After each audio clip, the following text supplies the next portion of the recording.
মালদ্বীপ জামাল ফেস্টের খুব গুরুত্বপূর্ণ কথা আছে, সবাই ফেস্টে থাকবেন। পারি না তবে আমাদের কাছে কথা হইলো, নতুন সরকার হয়েছে, সরকারের কাছে আমাদের একটাই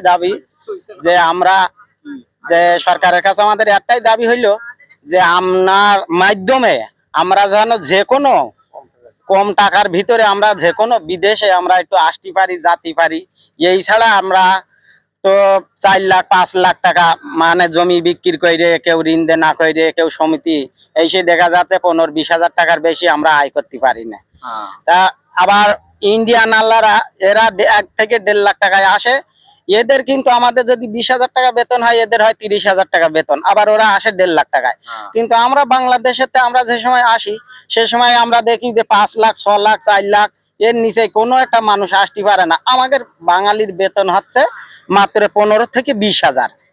কিন্তু অন্য ক্যান্টিনের মানুষেরা অল্প টাকায় আসে, এদের বেতন আরো আমাদের চাইতে অনেক বেশি, তাদের মানও আছে। আমাদের এই জায়গায় বিষয়টা কি অল্প টাকায় আছে, বেতনও ভালো, তার পুঁজিটা তাড়াতাড়ি উইটা যায়, অনেক সফল হয়ে যায়, যার কারণে আমাকে টাকাও এমএন্ট ডাবল বেশি, এমএন্টটা বেশি হওয়ার কারণে সংসার ফ্যামিলি দেখিয়া দীর্ঘত 4 থেকে 5 বছর লাগিয়া যায় জায়গার থেকে উঠতে।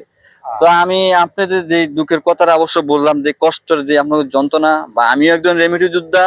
আমি বাংলাদেশ নতুন সরকারকে বলতে চাই, বাংলাদেশে এমপির মধ্যে যা আছে, দীর্ঘত আওয়ামী লীগ ক্ষমতা থাকার কালেও আমি দেখছি আওয়ামী লীগের যে এমপি নারায়ণগঞ্জের যে এমপি সামিন ওসমান সাহেব বইলা গেছে গেলুম প্রবাসী রেমিটির যোদ্ধার কত হাত ভাঙা পরিশ্রমের টাকা উনি হয়তো সৌদি আরব গেছে বা অন্যান্য কান্ট্রি গেলে দেখতে পারতো।